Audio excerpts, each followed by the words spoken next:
The gunslinger who lost everything returns to kill the man who took his family. What would you do if the man who murdered your family raised your own daughter as his own? Before you click away, let me tell you about Thomas Brennan, a gunslinger who spent 15 years preparing for revenge only to discover his daughter was alive and calling his enemy father. If you love stories about redemption, twisted family secrets, and the thin line between justice and vengeance, hit that like button and subscribe, because this tale will haunt you long after it ends. The autumn wind carried dust and dead leaves across the cemetery of Perdition, Wyoming. October 1885. Thomas Brennan stood before a weathered headstone reading his own name carved into granite. The date of death read October 12, 1870, 15 years ago to the day. His fingers, gnarled from age and violence, traced the inscription, "Beloved Sheriff, Husband and Father." Below it, two smaller stones, "Mary Brennan, Devoted Wife," and "Rose Brennan, Angel, Called Home Too Soon." Tom's jaw tightened.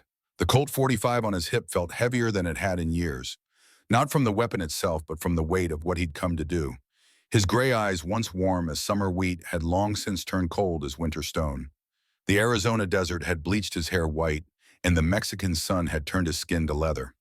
He looked nothing like the man who'd allegedly died here, but he remembered everything. The creak of wagon wheels on the main street drew his attention. Perdition had grown in 15 years. What was once a frontier settlement now boasted 3 saloons, a bank, a theater, and streets lined with proper storefronts. The Cross Trading Company dominated the center of town, a 3-story building of imported brick and glass that might have looked at home in Denver or San Francisco. William Cross had done well for himself, built an empire on the bones of Tom's family. Tom pulled his hat low and walked toward town. His spurs rang against the packed earth, a lonely rhythm that matched his heartbeat. People passed him without a second glance. Just another drifter, another ghost of the frontier. Perfect. The Sage and Saddle Inn stood at the corner of Main and Second, its painted signs swaying in the wind. Tom needed a room, needed time to watch and plan. 15 years of preparation had taught him patience. Revenge, like good whiskey, shouldn't be rushed. The inn's door opened to warmth and the smell of fresh bread. A woman stood behind the desk, her auburn hair pinned up, revealing a graceful neck. She looked up from her ledger with eyes the color of sage honey. "Evening, stranger. Looking for a room?" "Yes, ma'am." Tom's voice came out rougher than intended. He'd spent too many years speaking only to horses and ghosts. $3 a week includes breakfast. Bath is extra. She studied him with an innkeeper's practiced assessment, checking for trouble, drink, or violence. Name for the register, Frank Mason. She wrote it down in careful script. Clara Mitchell, according to the nameplate on the desk. "You're in room 4, Mr. Mason. Top of the stairs, second door on the right. Supper's at 6 if you're interested. Best stew in Wyoming territory." As she handed him the key, a young man emerged from the back room. Maybe 16, with Clara's auburn hair, but darker skin that suggested mixed blood. His eyes were alert, intelligent, but when Clara spoke to him, she used her hands as much as her voice. Ben helped Mr. Mason with his bag. The boy nodded and reached for Tom's saddlebag.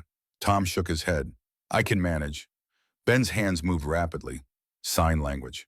Clara translated. "He says you have the walk of a lawman, or someone running from one." Tom's hand instinctively moved toward his gun, then stopped. The boy was observant, dangerous in its own way. "Just a tired traveler, son." Ben signed something else. Clara frowned but translated. "He says you have sad eyes, like you're looking for someone who isn't there anymore." The words hit harder than any bullet. Tom climbed the stairs without responding. His room was simple but clean, a bed washstand, small table, and a window overlooking Main Street. From here he could see the Cross Trading Company, its windows glowing with lamplight as the sun set. Somewhere in that building, or in the mansion on the hill behind it, William Cross was living his life, eating dinner, making plans, sleeping in a bed paid for with blood money. Tom sat on the bed and pulled out a worn photograph from his shirt pocket. Mary smiled back at him, frozen in sepia tones, holding baby Rose. The photograph was taken a month before everything ended, before Cross's men came in the night, before the flames. Before Tom woke up in a Cheyenne village with 7 bullets in his body and his family in the ground. A knock at the door interrupted his memories. Mr. Mason's supper's ready if you're hungry. Clara's voice. Tom folded the photograph carefully and tucked it away. He opened the door to find her standing with a tray. Thought you might prefer to eat alone your first night. Ben's intuition about people is rarely wrong, and he thinks you're carrying something heavy. The boy's perceptive. Has to be. World isn't kind to those who can't hear its dangers coming. She set the tray on his table. The stew smelled like heaven and hurt like hell. It was exactly the way Mary used to make it. He wasn't born that way, Clara continued. Fever took his hearing when he was 3. His father, she paused. His father wasn't around to help, but Ben's stronger for it, sees things others miss. Tom tasted the stew. His father died. In a way, Clara's expression suggested a story she wasn't ready to tell. What brings you to perdition, Mr. Mason? We don't get many visitors this late in the season. Business. What kind of business? Tom met her eyes. The kind that's been waiting 15 years. She studied him for a long moment, then nodded. Well, whatever it is, I hope you find what you're looking for. And I hope it's worth what it'll cost you. After she left, Tom ate in silence, watching the street below. At 7 o'clock, a carriage rolled up to the Cross Trading Company. A man stepped out, older, heavier, but unmistakably William Cross. His hair had gone silver, his face lined with age and prosperity. He wore a suit that probably cost more than most men made in a year. But it was the young woman who emerged after him that made Tom's blood freeze. She had Mary's face, Mary's grace, the way she tucked a strand of dark hair behind her ear, exactly the way Mary used to. But this woman was young, maybe 22. The age Rose would have been. Impossible. Tom's hands shook as he pressed against the window. The young woman laughed at something Cross said, then kissed his cheek before they entered the building together. Like a daughter would kiss her father. The photograph in Tom's pocket seemed to burn against his chest. Rose had been 7 when she died. He'd seen the graves. Hadn't he? Or had he only seen what Cross wanted him to see? The next morning, Tom woke before dawn. Old habits. He'd learned long ago that the early morning hours were when truth showed itself, when people thought no one was watching. He positioned himself in the inn's dining room where he could see the street through lace curtains. Clara brought a coffee without being asked. Couldn't sleep. Never could. Ben's the same way, up before the roosters. She poured herself a cup and sat across from him. Bold for a woman alone with a stranger. But then she ran an inn on the frontier. She'd probably face down worse than him. Can I ask you something, Mr. Mason? Frank. Frank, she wrapped her hands around her coffee cup. Are you here to kill someone? Tom's hand stilled on his own cup. What makes you think that? 15 years running this place. I've seen men come through with all kinds of purposes. Prospectors have hope in their eyes. Cowboys have restlessness. Merchants have greed. But you have the look of a man who's already dead, just hasn't stopped moving yet. Before Tom could respond, Ben appeared in the doorway, signing rapidly. Clara's face paled. When more signing, Clara stood abruptly. I'm sorry, I have to go. There's been trouble at the Cross Ranch. Someone killed their night guards. Tom's blood chilled. I'll come with you. That's not necessary. I insist. He was already reaching for his coat. If someone else was moving against Cross, it could complicate everything. Or it could be an opportunity. They rode out as the sun painted the mountains pink and gold. Ben led the way on a spotted mare, Clara beside him on a bay gelding. Tom followed on the roan he had bought in Denver, a steady horse that didn't ask questions. The Cross Ranch sprawled across a valley 5 miles from town. White fences marked boundaries that seemed to go on forever, and the main house rose like a monument to ambition. 3 stories of imported limestone and glass, with columns that belonged in the South, not Wyoming. But it was the crowd gathered by the stables that drew attention. Sheriff's men, ranch hands, and, in the center, William Cross himself, still in his night clothes and robe, looking older in the morning light. Clara, thank God. Cross noticed her approach. Ben saw the riders leaving. Ben signed and Clara translated.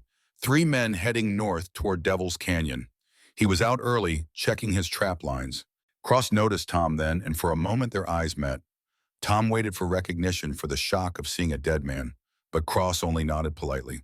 Friend of yours, Clara. My guest, Mr. Frank Mason. Mr. Mason. Cross extended his hand. Tom took it, resisting the urge to crush those fingers to pull his gun right there. Terrible business. 3 of my men dead, shot while they slept. Any idea who? Tom kept his voice steady. Could be anyone. Natives, though, we've had peace for years. Rustlers, competitors. Cross's eyes hardened. Or ghosts. This territory has plenty of those. A woman's voice called from the house. Father, is everything all right? And there she was. In daylight, the resemblance was even more striking. But as she came closer, Tom saw the differences too. Her nose was slightly different, her chin stronger. But those eyes, those were Mary's eyes. Rebecca, go back inside, Cross said. I can help. I know how to shoot. I said inside. Rebecca's jaw set stubbornly. That was all Rose, the way she'd plant her feet when she didn't want to go to bed. Father, I'm not a child anymore. Daniel and I are to be married in a month. I should know what threatens our family. Our family. The words were a knife between Tom's ribs. Miss Cross is right. The voice came from behind them. Tom turned to see a man in a sheriff's uniform riding up. The star on his chest caught the morning sun, but it was his face that made Tom's world tilt. Marcus. His brother Marcus, wearing a lawman's badge, and William Cross's brand of authority. The lady should know what she's facing. Marcus continued dismounting with the same easy grace he'd had 30 years ago.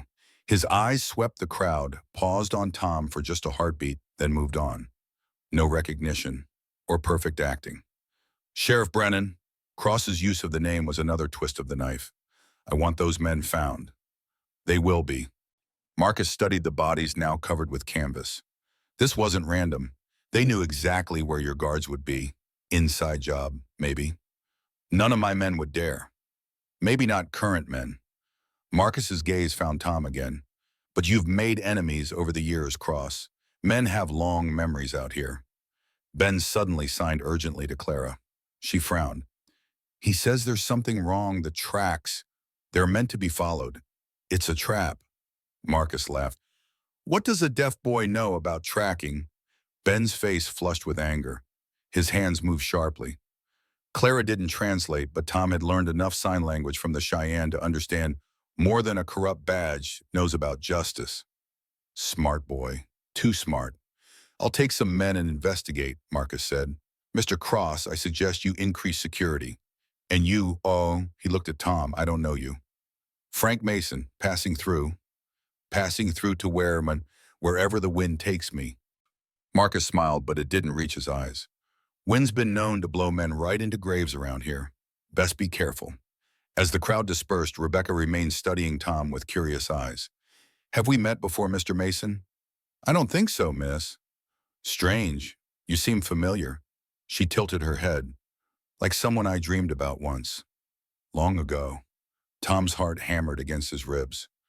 Dreams have a way of playing tricks, miss. Rebecca. Cross's voice was sharp. Inside. Now. She obeyed but glanced back once. In that moment, with the morning sun catching her hair, she looked 7 years old again, running to him with a handful of wildflowers. Daddy, look what I found. Tom turned away before the memory could drown him. Clara touched his arm. You're shaking. It's nothing. It's not nothing. She lowered her voice. That's her, isn't it? The one you're looking for. Tom looked at her sharply. Ben was watching them both, those intelligent eyes missing nothing. I don't know what you mean. Ben reads lips, Clara said simply. He saw what you whispered when you saw her. Rose. The name hung in the air between them like a loaded gun. Tom's hand moved to his weapon. What's your game, woman? No game. Clara's voice was steady, unafraid. But I know what it's like to lose a child. And I know what it's like to find them again in the most impossible place. Ben saw in something. Clara nodded. He says we should continue this conversation away from here. Too many eyes, too many ears. They rode back to town in silence, but Tom's mind was screaming. Rose was alive. His daughter was alive. But she called William Cross father. She was going to marry Cross's son. She'd been raised in the house of the man who'd ordered her family killed. Or had he, Marcus, wearing a sheriff's badge serving Cross? The same Marcus who'd always been jealous of Tom's position. his family, his life, who'd looked at Mary with hungry eyes when he thought no one was watching. Back at the inn, Clara sent Ben to watch the roads while she and Tom talked in the private parlor. "How long have you known?" Tom asked. "That Rebecca Cross isn't who she thinks she is. About 5 years. She had a fever one winter, nearly died. In her delirium, she kept calling for someone named Tom, begging him to sing the song about the mockingbird." Tom's throat closed. Listen to the mockingbird. He'd sung it to Rose every night. Cross paid the doctor to keep quiet. Paid me too when I helped nurse her. But I saw how scared he was, not of losing a daughter, of her remembering. "Why should I trust you?" Clara stood and walked to a painting on the wall. Behind it, a safe. She opened it and pulled out a leather journal. "Because 15 years ago, my husband was one of the men Cross hired to kill your family." Tom was on his feet, gun drawn before she could blink. "He's dead," Clara said calmly. "Has been for 10 years. But before he died, he told me everything. How they were supposed to kill all three of you. How Cross changed the plan at the last minute. How they took the girl instead. Why fame? Because Marcus Brennan paid them more." She handed him the journal. "It's all in there. Cross wanted you dead because you wouldn't sell your land. But Marcus wanted your family. He made a deal. You die, he gets Mary. But Mary fought back, so they had to take her by force. The fire was to cover it up." Tom's hands shook as he read his brother's name over and over in the journal. The payments, the plans, the betrayal. Cross raised Rose as his own to keep Mary compliant. Clara continued. "She lives in a cottage on the edge of the property. They tell everyone she's touched in the head. But Ben's seen her. She's not mad, she's broken. Mary's alive." The words barely made it past his lips. "If you can call it living." Tom sank into a chair. 15 years. 15 years of planning to kill the wrong man. Or not the wrong man. Cross was still guilty. But Marcus. "Why are you telling me this?" Clara pulled out a daguerreotype. A young man in uniform smiling. "This was my son. My real son. He was 17 when Marcus Brennan shot him for refusing to help frame a native family for cattle rustling. Shot him and left him to die alone. Ben found him, stayed with him until the end. Ben's not your son. He is now, but he came to me the night my boy died. Couldn't speak, couldn't hear, but he could write. He wrote one word: justice. And you want me to deliver it? I want you to be smart about it." Clara leaned forward. "Marcus has convinced Cross that there's a conspiracy against him. He's been playing both sides for years, building his power. If you move against Cross now, Marcus wins. He'll get everything. The money, the land, maybe even Rose."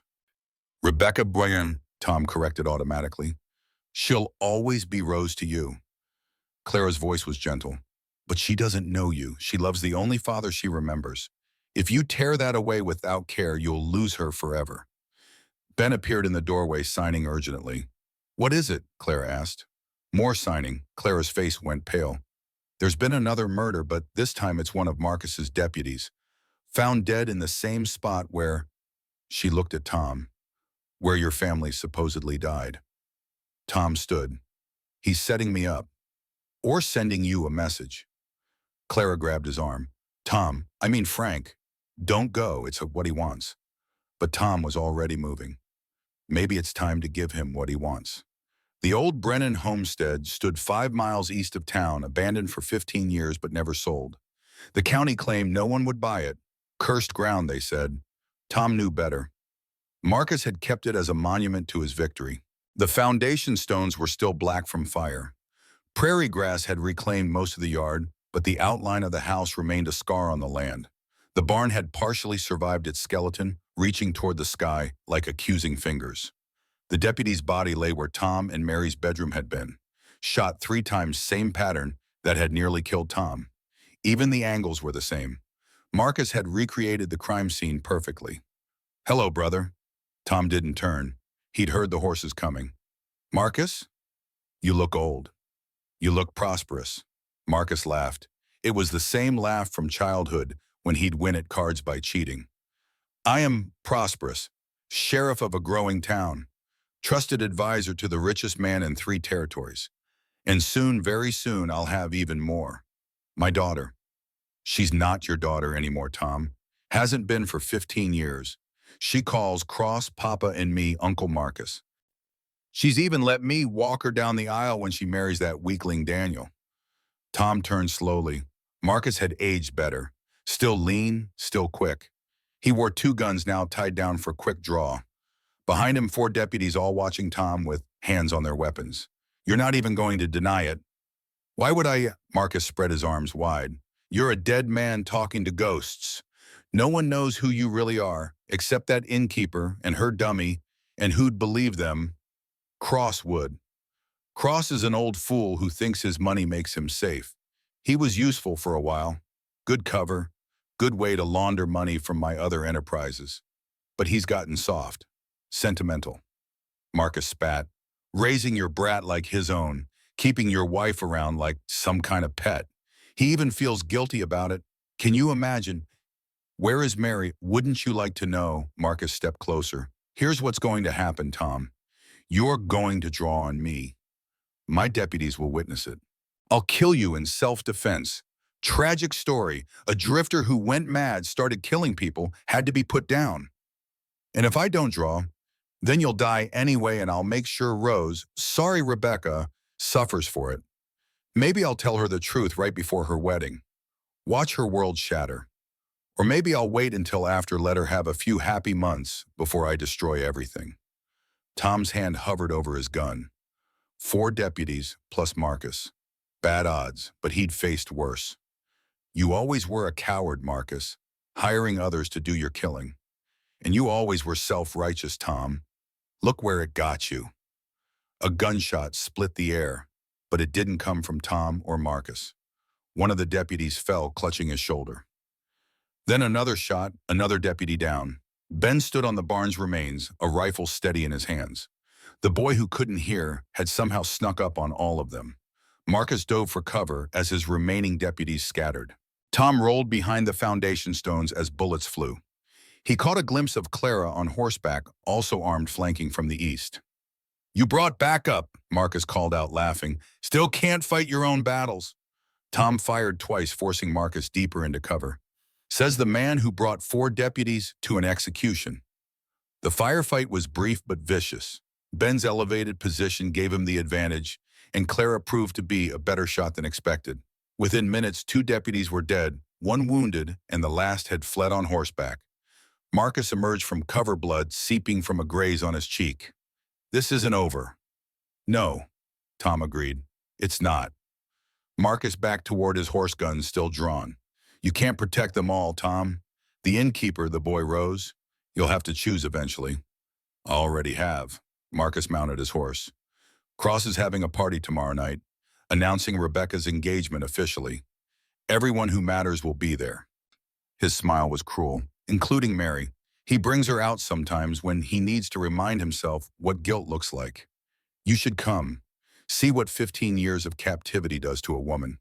He spurred his horse and rode off, leaving Tom standing in the ruins of his old life. Clara approached Ben beside hers. You all right? Why did you follow me? Because you're not the only one who wants justice, Clara Boer said, and because Ben insisted. He says you're going to need us for what comes next. Tom looked at the boy who signed something. Clara translated. He says family isn't always blood. Sometimes it's the people who stand with you in the ruins. Tom felt something crack in his chest, not his heart. That had broken long ago, but the shell he'd built around it, perhaps. The party tomorrow night, he said. Cross will have security. He will, Clara agreed, but he'll also have over 100 guests, easy to get lost in a crowd. You're suggesting I walk into his house? I'm suggesting we all walk into his house. Clara smiled, Doug. I provide the food for all his major events. He trusts me. Ben helps serve. We'll have access to everywhere. It's dangerous. So is doing nothing. Clara's eyes were fierce. Marcus killed my son. Cross took your family. They've ruled this town through fear and lies for 15 years. Maybe it's time for the truth. Ben signed something that made Clara laugh despite everything. What did he say? He says you'll need better clothes. You can't attend a society party dressed like a gunslinger. That night, Tom stood at his window again, watching the Cross Trading Company. Somewhere behind those windows, his daughter was preparing for an engagement party. Somewhere on that property, his wife was held prisoner. And somewhere in town, his brother was planning his next move. The photograph in his pocket felt heavier than ever. But now it wasn't just weight, it was anchor. A reminder of what he'd lost, yes, but also of what he might still save. Tomorrow night, he would walk into William Cross's home. He would see his wife and daughter for the first time in 15 years. He would face the man who'd stolen his life and the brother who'd betrayed him.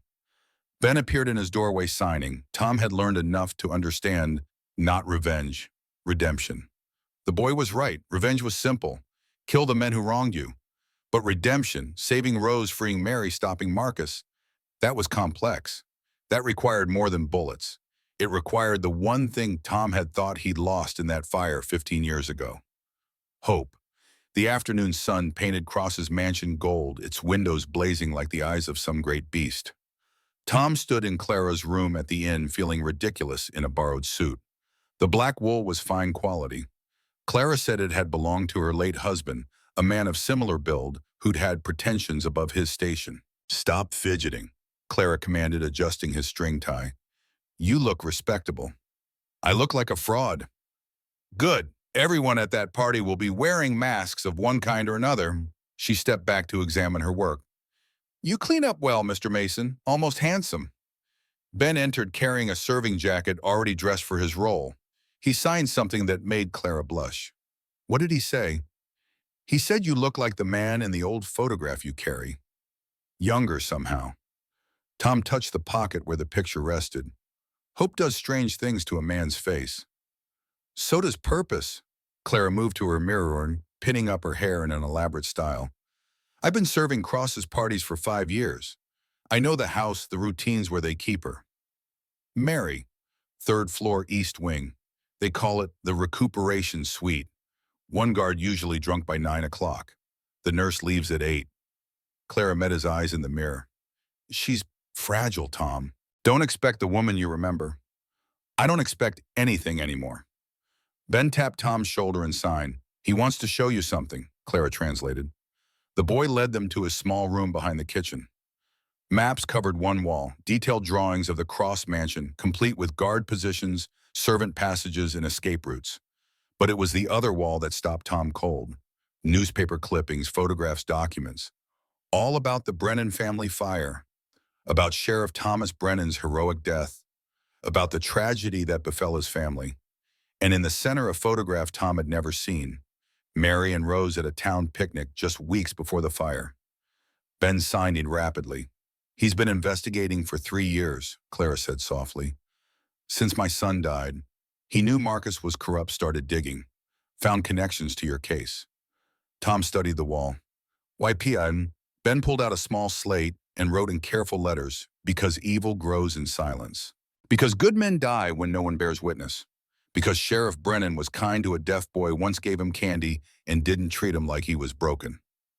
Tom's throat tightened. He barely remembered that day.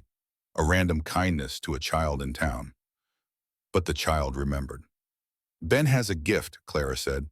"He sees patterns others miss. Look here." She pointed to a series of financial documents. Cross's fortune didn't come from trading. It came from a government contract that was supposed to go to you. The contract for supplying the new fort. Marcus forged your signature on a withdrawal letter, then made sure Cross got the bid. The whole thing was about money. Partially, but look at this. Clara indicated another document. A marriage certificate. Marcus and Mary dated 2 weeks after your supposed death. Tom's vision blurred. "What?" "Invalidated, of course. Mary was already married even if you were dead. But it shows Marcus's intention. He wanted everything you had." Ben wrote on his slate, "But Mary fought, refused. Cross helped her." "Cross helped her?" Tom couldn't process this. Clara nodded. "It's complicated. Cross is guilty of many things, but according to what Ben's found, he actually protected Mary from Marcus. Claimed her as his wife to keep Marcus away. It's why Marcus has always resented him, even while serving him. And Rose, Cross genuinely loves her, raised her as his own, never told her the truth but never mistreated her either." Clara's expression was sympathetic. "I know it doesn't make it right." Tom sank into a chair. Everything he'd believed for 15 years was shifting like sand beneath his feet. So Cross isn't the monster I thought. Oh, he's a monster, Clara said firmly. He destroyed your life for profit. He's holding your wife prisoner, even if it's a gilded cage. He stole your daughter's identity. But he's not the only monster, and maybe not even the worst one. Ben signed urgently and pointed at the window. A carriage was passing. Marcus's carriage heading toward the Cross mansion early. He's going to make his move tonight, Clara said. Whatever he's planning, it happens at the party. Tom stood checking his gun beneath the formal coat. Then we'd better get there first. The Cross mansion blazed with light as carriages arrived in steady procession. Chinese lanterns lined the drive, and music drifted from the open windows. Tom rode in Clara's supply wagon, hidden among the crates of food and wine. Ben sat up front with Clara, playing the part of her simple-minded assistant. They entered through the service entrance, where kitchen staff bustled in controlled chaos. Clara took charge immediately, her voice carrying authority. Ben, take those crates to the wine cellar. Mr. Mason, you're on champagne duty. Circulate, keep glasses full, and try not to spill on anyone important. Tom took a tray of glasses and entered the main house. The opulence was staggering. Crystal chandeliers, silk wallpaper, oil paintings and gilt frames. The cream of Wyoming society mingled in the ballroom, their laughter bright and false as the jewels they wore. And there at the center of it all stood Rebecca.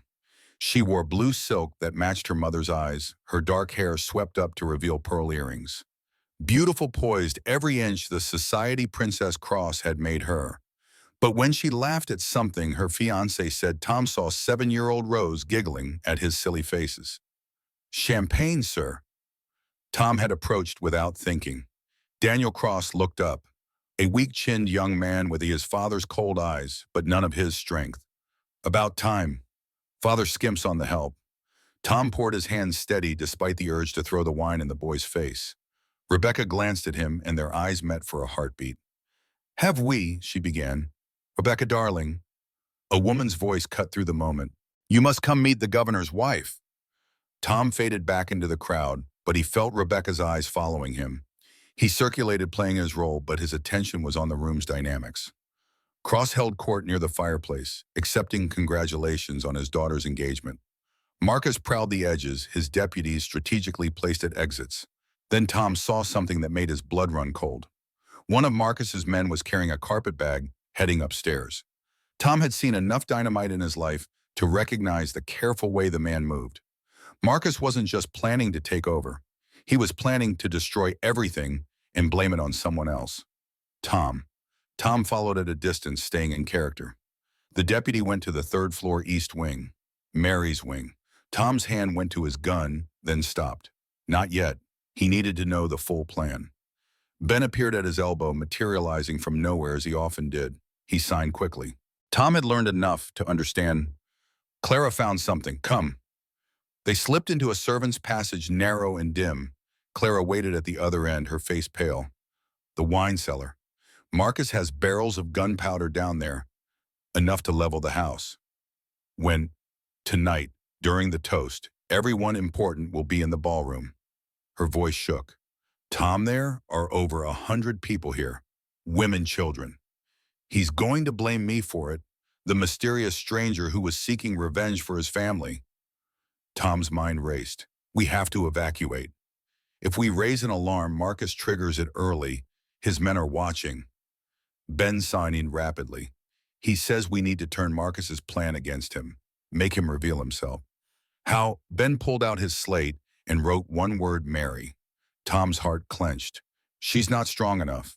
Ben wrote more. She's stronger than you think. I've watched her. She remembers music, remembers songs. Listen to the mockingbird, Tom whispered. Clara gripped his arm. Tom, if Mary appears in that ballroom looking lucid, everything changes. Cross can't maintain his story. Rebecca will ask questions. Marcus will have to act. Or he'll just trigger the explosives. Not if we disarm them first. Clara smiled grimly. You forget I've been coming here for years. I know where everything is, including the main gas line is cut. Those no explosion, just a lot of smoke. It was insane. It was dangerous. It was their only chance. Tom looked at Ben, this remarkable boy who'd lost so much but still fought. At Clara, who'd turned her grief into purpose. They weren't his family, but they were something. Maybe something better. Ben, can you get to the wine cellar without being seen? The boy nodded. Clara, I need 10 minutes alone with Mary. I'll handle the guard, laudanum in his coffee. He won't even know he's falling asleep. And then, Clara's smile was sharp, then we give this town a party they'll never forget. They separated. Tom climbed the servants' stairs, his heart hammering. 15 years. 15 years since he'd seen his wife. Would she recognize him? Would she even be capable of recognition? The guard was already swaying when Tom reached the third floor. Clara's work. The man slumped in his chair, snoring softly. Tom stepped past him to the door marked private. He turned the handle and stepped into another world. The room was beautiful and terrible. Silk curtains, plush furniture, flowers everywhere. A golden cage. And at the window looking out at the party lights stood Mary. His breath caught. She was thin, too thin. Her hair, once rich brown, had gone gray. She wore a simple white dress that hung loose on her frame. When she turned at the sound of the door, her eyes were vacant, unfocused. Mary. She tilted her head like a bird. That's not my name. My name is... I don't remember my name. Tom stepped closer slowly as if approaching a spooked horse. Your name is Mary Brennan. Brennan. She tasted the word. I knew someone named Brennan. He died. Everyone died. Fire and smoke and screaming. Not everyone. Tom reached into his pocket and pulled out the photograph. Look. Mary took the picture with trembling fingers. For a long moment she stared at it. Then, like sun breaking through storm clouds, recognition dawned. Tom. The word was barely a breath. Hello, darling. She flew to him, and suddenly his arms were full of her, this ghost of his wife sobbing against his chest. She still smelled like lavender even after all these years. You're dead, she whispered. I saw you die. Marcus showed me your body. Marcus lied. She pulled back, studying his face, touching it as if to prove he was real. Rose, our Rose. She doesn't remember. They made her forget, gave her medicines, told her stories. She thinks she's Rebecca Cross. I know. I tried to tell her. Years ago I tried. But they increased the medicines. Made me sleep. Made me forget. Tears streamed down her face. I forgot you. Some days I forgot my own name. You didn't forget the mockingbird. Mary's laugh was broken glass. No, I never forgot the song. Sang it every night, even when they told me to stop. It was all I had left of you. Mary, listen. Marcus is planning something terrible. We need your help. I can't. I'm not strong enough. Look at me. She held up her hands, thin and shaking. I'm broken, Tom. You survived 15 years of hell. That's not broken, that's steel. A sound from the hallway made them both freeze. Footsteps getting closer. Someone's coming, Mary whispered. The door opened. Rebecca stood there, radiant in her blue silk, her eyes wide with shock. Mother, you're out of bed. And who? She stopped, staring at Tom. You, the servant. But you're not a servant, are you? Mary moved between them, protective. Rebecca, darling, go back to the party. No. Rebecca's voice was stronger than Tom expected. No more lies. I heard you singing last week, that song about the mockingbird. And I remembered a man singing it to me, a man who looked like... She stared at Tom. Like you. Tom said nothing. This was Mary's moment, Mary's choice. Mary took her daughter's hands. Rebecca, sweet Rose, my little Rose. That's not my name. It was once, before the fire, before the mice. Mary's voice grew stronger with each word. Your name is Rose Brennan. Your father is Thomas Brennan, and he's not dead. Rebecca, Rose, looked between them, her world crumbling. No, my father is William Cross. He saved me from the fire. He raised me. He stole you, Tom said quietly. But not alone, my brother Marcus helped him. Uncle Marcus! The betrayal in her voice was devastating. Before anyone could answer, Ben appeared in the doorway, signing frantically. Tom understood enough. Danger. Now, Marcus knows. An explosion rocked the house. Not the main charge. That would have leveled everything. This was smaller, controlled. a distraction. The ballroom, Mary gasped.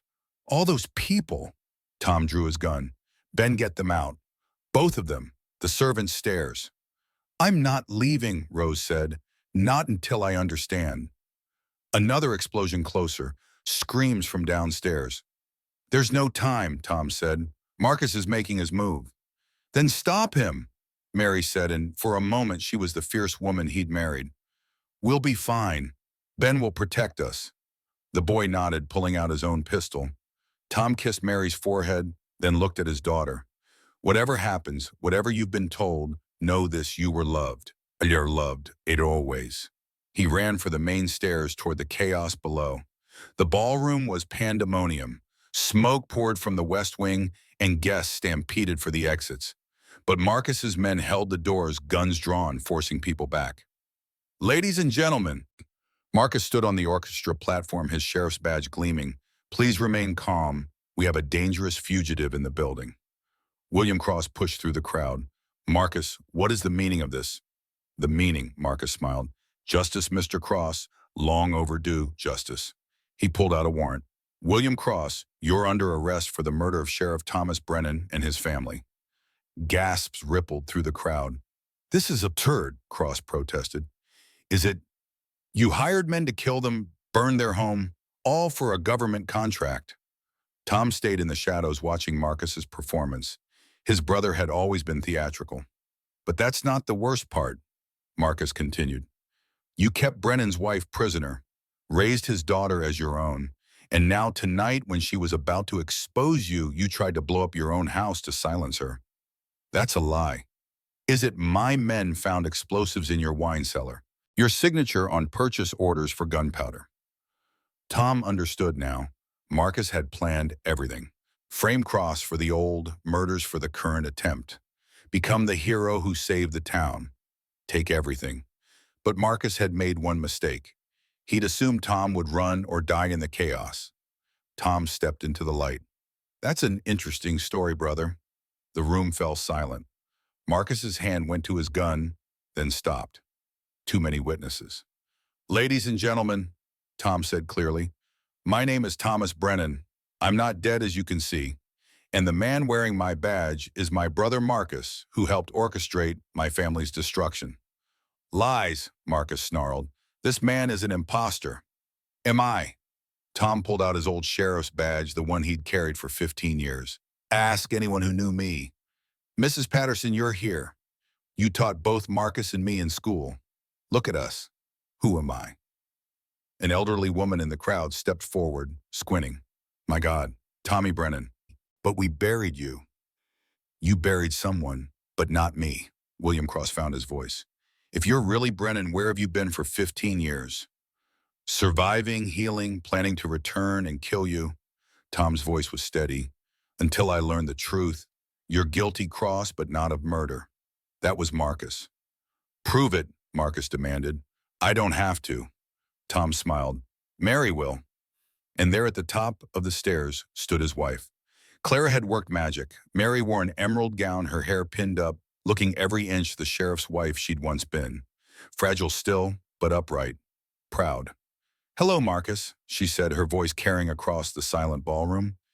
Did you really think medication would make me forget my brother-in-law's betrayal? Marcus went pale. You're insane. Everyone knows you're insane. Traumatized, drugged, but not insane. Mary descended the stairs slowly, Ben and Rose behind her. I remember everything. How you came that night with your hired men. How you shot Tom. How you tried to take me. Shut up. How William stopped you. She looked at Cross. You're many things, William, but you protected me from him. Even if it was just to ease your own guilt. Cross looked stunned. Mary, I'm sorry for all of it. I know. She reached the bottom of the stairs. But it doesn't absolve you. Marcus pulled his gun. Enough, everyone on the ground now. But Clara had been right about the town. They'd lived under Marcus's thumb for too long. Seeing him exposed, seeing his desperation gave them courage. No, said Judge Harlan, stepping forward. You're not sheriff anymore, Marcus. You're under arrest. Marcus laughed wildly. You in what army, old man? The answer came from an unexpected source. Daniel Cross, the weak-chinned boy, pulled out a derringer. This one. Marcus shot him. The gunshot shattered the spell. Chaos erupted. Marcus's remaining deputies tried to control the crowd, but there were too many people, too much anger. Tom fought his way toward Marcus, who was backing toward the exit. It's over, Marcus. It's never over. Marcus fired wildly, hitting a chandelier. Crystal rained down like deadly snow. They faced each other in the wreckage, two brothers separated by 15 years of hate. You always had everything, Marcus snarled. The badge, the respect, the perfect family. You could have had your own life. I wanted yours. Marcus drew his second gun. And if I can't have it, no one can. He aimed not at Tom, but at Mary. Tom moved without thinking. His gun came up steady as stone. One shot, center mass.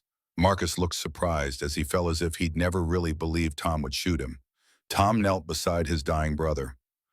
Why, Marcus? We were family. Marcus coughed blood. Family. The word was bitter. You never saw me. Just your deputy, your little brother. Never your equal. I loved you. Not enough. Marcus's eyes found Mary, then rose. The girl, she really doesn't remember. No. Something like regret flickered in Marcus's eyes. Good. Let her be happy. Let her be Rebecca Cross if that's who she wants to be. He died with that strange mercy on his lips. Tom stood slowly holstering his gun. The ballroom was destroyed, but the people were mostly unharmed. William Cross cradled his wounded son, while Rose, Rebecca, whoever she was, held Daniel's hand. Mary came to Tom, slipping her hand into his. Is it over? The violence is. Tom looked at their daughter, tending to the man she loved, living the life she'd chosen. The rest, that's just beginning. Judge Harlan approached. Tom Brennan, by the authority vested in me, I'm reinstating you as Sheriff of Perdition. God knows we need you. Tom looked at the badge in the judge's hand. Once it had been everything to him. Now, I appreciate the offer, Judge, but I think I've worn that badge long enough. Then what will you do? Tom looked at Mary, at Clara, and Ben, at the daughter who didn't know him. Learn how to live. It's about time I tried. End of Part 2, Part 3. Blood and Belonging. The week after the party was a reckoning. Tom sat in the sheriff's office, not as sheriff, but as witness. Judge Harlan had brought in federal marshals to untangle 15 years of corruption. The town moved like a patient waking from a long fever dream, uncertain and fragile. Mary stayed at Clara's Inn in a room with eastern light that reminded her of their old home. She was stronger each day, the fog of medication lifting, but there were gaps. Moments when she'd forget where she was, reaching for a daughter who wasn't there. Rebecca, she'd chosen to remain Rebecca, hadn't spoken to either of them. Tom understood. How could she reconcile the parents she'd just discovered with the life she'd known? William Cross was the only father in her memory. Daniel Cross, recovering from his wound, was her chosen future. The Brennans were strangers with familiar faces, ghosts disrupting her reality. She'll come around, Clara said, bringing Tom coffee in the inn's parlor. It had become their morning ritual, coffee, silence, and the weight of waiting. Maybe she shouldn't, Tom replied. Maybe the kindest thing is to let her go. Ben entered, signing rapidly. His face was troubled. What is it? Clara asked. More signing. Clara's face paled. There's been another murder. One of Cross's men found dead at the old mine. Tom set down his coffee. Marcus's remaining deputies. Ben shook his head, then wrote on his slate, different, ritualistic, a message. Before Tom could respond, Mary appeared in the doorway. She'd been having one of her clear mornings, helping Clara with breakfast preparations. There's someone here to see you, Tom. All of you. William Cross stood in the entrance, looking older than his years. His expensive suit hung loose. He'd lost weight since the party. Behind him stood Rebecca, her face unreadable. Mr. Brennan, Cross began formally, I've come to discuss terms. There are no terms, Tom said. The federal marshals will handle your case. Not my legal case, my moral one. Cross removed his hat, holding it like a penitent. I've done terrible things. I can't undo them. But I can try to make amends. You can't give back 15 years. No, but I can give back what was stolen. Cross pulled out a leather portfolio, the original government contract signed over to your estate, the land deeds to your property never legally sold. And this, he handed Tom a document. It was a confession detailing everything. The conspiracy, the fire Marcus's betrayal, Cross's complicity. Whitehide, Cross looked at Rebecca. Because she deserves the truth, all of it. And because, he paused, struggling. Because I loved her like a daughter. Still do. That doesn't excuse what I took from you, but perhaps it explains why I protected what I stole. Rebecca finally spoke. Tell them about Mother. Tom frowned. Mother. My real mother. Tell them father. The word father directed at Cross was a blade in Tom's chest, but Rebecca's tone was steel. Cross sighed. My wife died giving birth to Daniel. I was destroyed. When I took Rose, Rebecca, I told myself I was saving her, giving her a better life. But really I was filling a void. She became my redemption. That's not redemption, Mary said quietly. That's theft. I know, Cross met her eyes. I know what I am, Mrs. Brennan. I'm the man who destroyed your life for money and tried to rebuild it for my own comfort. I'm not asking for forgiveness. Then what are you asking for? Rebecca stepped forward. He's dying. The words hung in the air like smoke. Cross nodded. Cancer, the doctors say. Months, maybe weeks. I've made provisions. Daniel will inherit the legitimate businesses. But there are other matters. Debts that Marcus accrued in my name. Enemies he made. They'll come collecting soon. Oh, that's why someone killed your man at the mine, Tom said. The Harlan gang, Cross confirmed. Marcus was selling them weapons using my roots. They think I betrayed them when Marcus died. They want blood or gold, and I don't have enough of either left. So you want our help, Clara said. I want to die knowing Rebecca is safe. Cross's composure cracked. She's innocent in all this, but they won't care. To them, she's leverage. Tom looked at his daughter, this stranger who shared his blood. What do you want, Rebecca? She was quiet for a long moment. I want to understand. You say you're my parents and I believe you. The blood doesn't lie, but she gestured to Cross, is the one who raised me. Taught me to read, to write, to be strong. He's not perfect. Maybe he's not even good. But he's my father in every way that mattered for 22 years. Each word was true and terrible. I'm not asking you to choose, Mary said gently. Aren't you? Rebecca's composure finally broke. Everyone looks at me like I should remember, like I should feel something that isn't there. You want Rose Brennan, but she died in that fire. I'm what's left. You're enough, Tom said firmly. Whoever you are, you're enough. Rebecca studied him. You'd protect me, even though I can't be the daughter you lost. You're the daughter who survived. That's all that matters. Ben suddenly stood, moving to the window. His hands flew in urgent signs. Riders, Clara translated. 6 of them, armed. Tom checked his weapons. How long? Ben held up 2 fingers. 2 minutes. Back door, Tom ordered. Everyone, now. But Cross shook his head. They're here for me. If I run, they'll burn the town looking for me. Father, no, Rebecca protested. It's time I faced my debts. Cross pulled out a pistol, checking the chambers. But not alone. Mr. Brennan, I know I have no right to ask, but you don't have to ask. Tom moved to the window. The riders were spreading out, surrounding the inn. Clara, take Mary and Rebecca to the cellar. I'm not hiding, Rebecca said. You're not fighting either, Cross said firmly. Please, let me do one thing right. The front door exploded inward. Men poured in, guns drawn. Tom recognized the leader. Jack Harlan, Marcus's former partner in the weapons trade. Scarred, vicious, and smart enough to survive 15 years in the territories. Well, William Cross. Harlan's smile was all teeth. And the famous dead sheriff. This is better than Christmas. What do you want, Harlan? Cross kept his voice steady. What Marcus owed us. 50,000 in gold or equivalent in blood. Harlan's eyes found Rebecca. She'd fetch that much in Mexico. Pretty thing like that. Tom stepped forward. Touch her and die. Brave words from a ghost. Harlan gestured and his men spread out. Here's what's going to happen. Cross comes with us. The girl too. The rest of you forget you saw anything. No, the voice came from behind them. Ben stood at the top of the stairs, rifle aimed. Clara emerged from the kitchen, also armed. Even Mary appeared holding Tom's spare pistol with steady hands. Harlan laughed. A deaf boy, an innkeeper, and a mad woman. This your Army Brennan family, Tom corrected.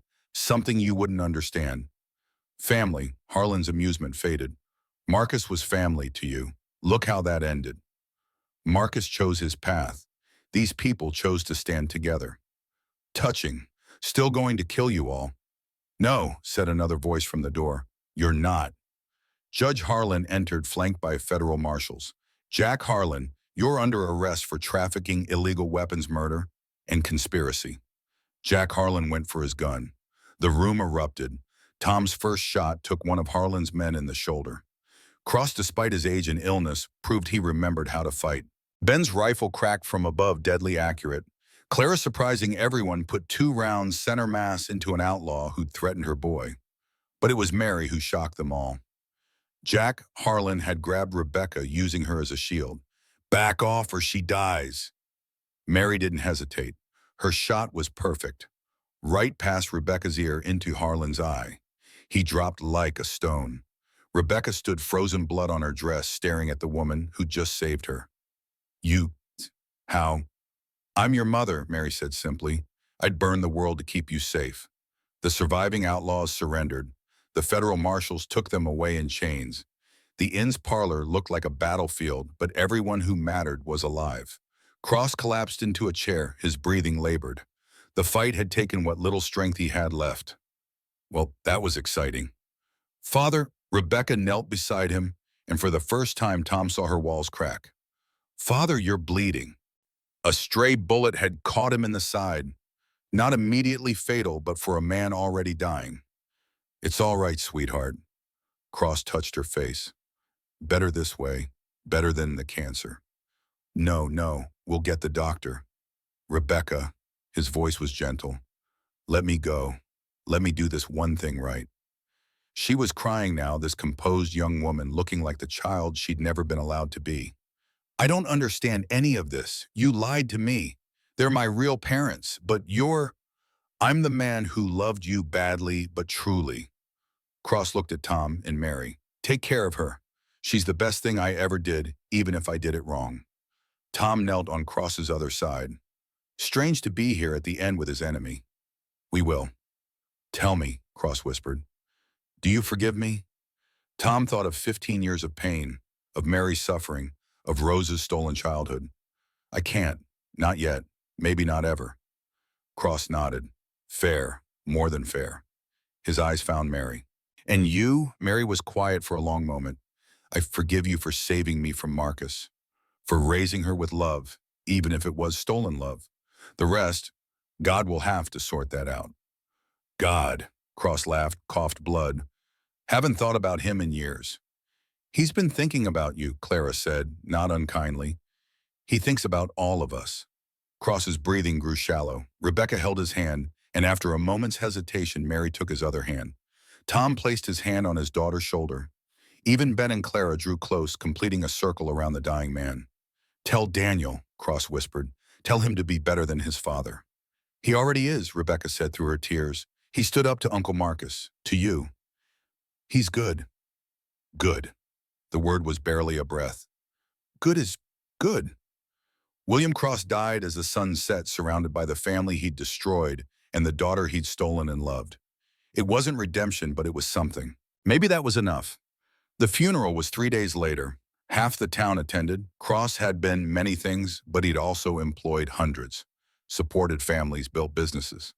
Tom stood at the back with Mary, watching Rebecca mourn the only father she remembered. After the service, Rebecca approached them. I'm leaving. Tom's heart sank, but he kept his face neutral. Where will you go? East. Daniel's aunt in Boston offered us a home while he recovers. We'll marry there quietly. Start fresh. She looked between them.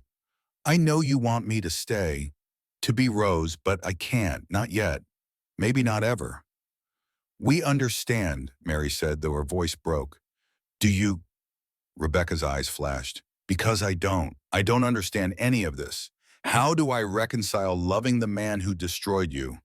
How do I mourn him when I know what he did? How do I look at you and see parents when my heart says you're strangers? Time, Tom said. It takes time. Or distance. Rebecca pulled out an envelope. This is the address in Boston. If you want to write, if you don't, I understand. She turned to go, then stopped. That song, The Mockingbird, will you sing it just once? Tom's throat closed, but Mary stepped forward, her voice soft and clear. Listen to the mockingbird. Listen to the mockingbird still singing o'er her grave. Rebecca closed her eyes, and for a moment Tom saw Rose, 7 years old, sleepy in his arms. Then she opened them, and she was Rebecca again, walking away with her chosen life. They let her go. Winter came early that year. Tom accepted a modified position, not sheriff, but advisor to the new one. He helped clean out the corruption Marcus had embedded in the town's foundation. It was slow work, careful work, redemptive work. Mary grew stronger each day. The medicine fog lifted completely, revealing the sharp, funny, fierce woman Tom had married. But she was different too, marked by her years of captivity, stronger in broken places. They didn't try to rebuild their old life. Instead, they built something new in a small house at the edge of town. Clara and Ben were frequent visitors. Ben had started teaching at the school, sign language, but also observation, critical thinking. The children adored him. One evening in December, as snow fell soft outside, Mary found Tom reading a letter.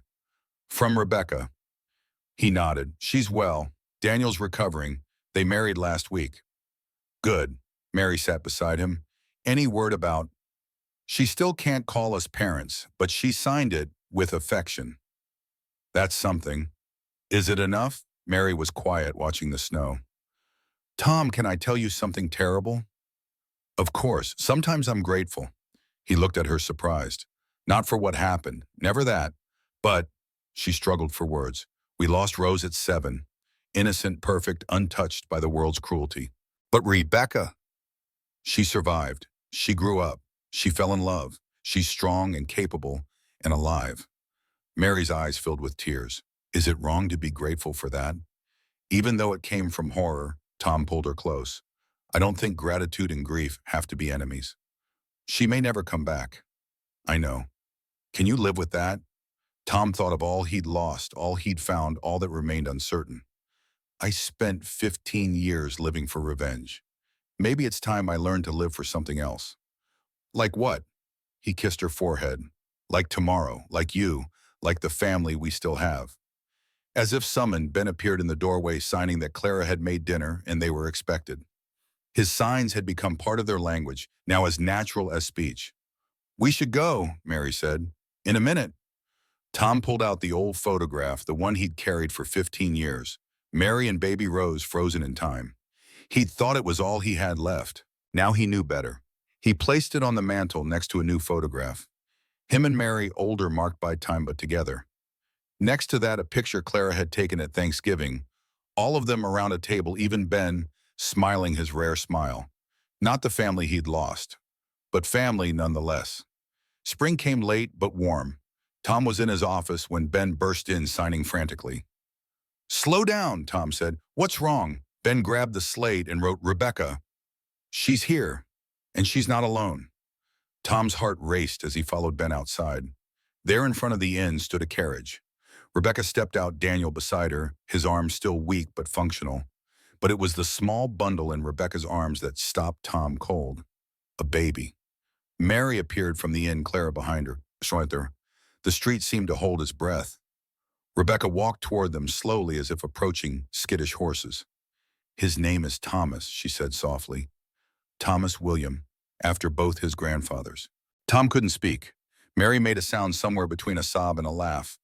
I thought, Rebecca continued, he should know where he comes from, all of it. The good and the bad, the chosen and the blood. Rebecca, Mary whispered, I'm still not Rose. I may never be. Rebecca's eyes were wet but determined. But I am your daughter, and this is your grandson. If you want. Mary crossed the distance in 3 strides, pulling Rebecca into an embrace that included the baby. Tom followed, and suddenly they were all crying, even Daniel, even stoic Clara. Ben signed something that made Clara laugh through her tears. What did he say? Rebecca asked. He said families are like quilts, made of different pieces, some torn, some patched, but stronger for being sewn together. Little Thomas opened his eyes. Mary's eyes, Tom's eyes that would see a future none of them could imagine. Would you like to hold him? Rebecca asked Tom. Tom's hands shook as he took his grandson. The baby was perfect, unmarked by their history, free to become whoever he chose. Hello, little one, Tom whispered. I'm your grandfather, and I'm going to tell you stories, some sad, some happy, but all true, a total part of who you are. Sing to him, Rebecca said suddenly, the mockingbird song. Tom looked at his daughter, not Rose, not the child he'd lost, but Rebecca, the woman who'd survived, who'd chosen to return not because she had to, but because she wanted to. He began to sing, his voice rough but steady. Mary joined him, then Rebecca harmonizing naturally as if they'd done it 1,000 times. Even Daniel hummed along and Clara wiped her eyes. Ben couldn't hear the song, but he could feel it. In the vibrations, in the way their bodies moved together, in the peace that settled over them like a blessing. The mockingbird sang over graves and cradles, over loss and hope, over the family that was the family that is, and the family still becoming. Tom had spent 15 years planning revenge. He'd found something better, something harder, something worth the broken roads that brought them here. Redemption. Not the dramatic kind that comes with gunfire and justice, but the quiet kind that comes with choosing to build rather than burn, to forgive rather than forget, to love what is rather than mourn what should have been. The sun set over perdition, painting the sky in shades of gold and amber. Somewhere a real mockingbird began its evening song.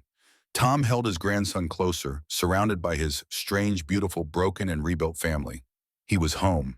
Not the home he'd lost, but the home they'd all chosen together, in the ruins and the grace. And that was enough. More than enough. It was everything. 10 years later, Thomas William Cross Brennan stood on the hill overlooking perdition, his young eyes taking in the town that had shaped his family's destiny. At 10 years old, he was the perfect blend of his heritage. His grandfather, Tom's steady gaze, his grandmother, Mary's gentle smile, his mother's strength, and his father's integrity. Tell me again about the fire, he asked. Tom, now 65 and silver-haired, stood beside his grandson. Which part? All of it. The truth. Tom had learned that children could handle more truth than adults gave them credit for. So he told it. The betrayal, the lust, the long years of anger, the complicated redemption. He didn't spare the details about William Cross, the man whose name Thomas partly bore. So my other grandfather was both bad and good. Most people are Thomas. The lucky ones get the chance to choose which side wins. Did he choose right in the end? Tom thought about it. He tried. That matters. Rebecca approached, older now, laugh lines around her eyes. She'd never fully become Rose Brennan again, but she'd stopped trying to be only Rebecca Cross. She was something in between, something uniquely herself. Time for dinner, she said. Clara's made her famous stew. They walked down together, 3 generations linked by blood and choice. The inn was full of warmth and voice, and Mary helping Clara in the kitchen, Daniel discussing business with the mayor, Ben teaching sign language to Thomas's younger sisters. Grandpa Tom, Thomas asked as they reached the door. Yes. Uncle Ben says families are quilts. What piece are you? Tom looked through the window at the gathered family, blood adopted, chosen, and redeemed. I suppose I'm one of the torn pieces that got mended.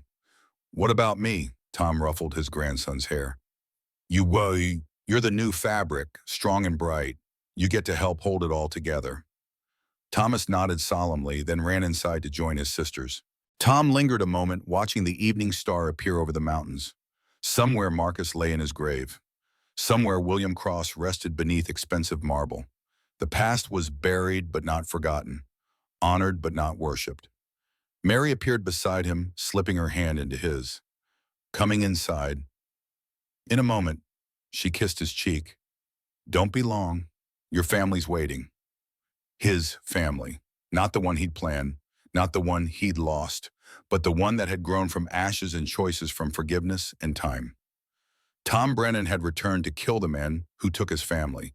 Instead, he had learned to live with the family that remained and rejoice in the family that grew.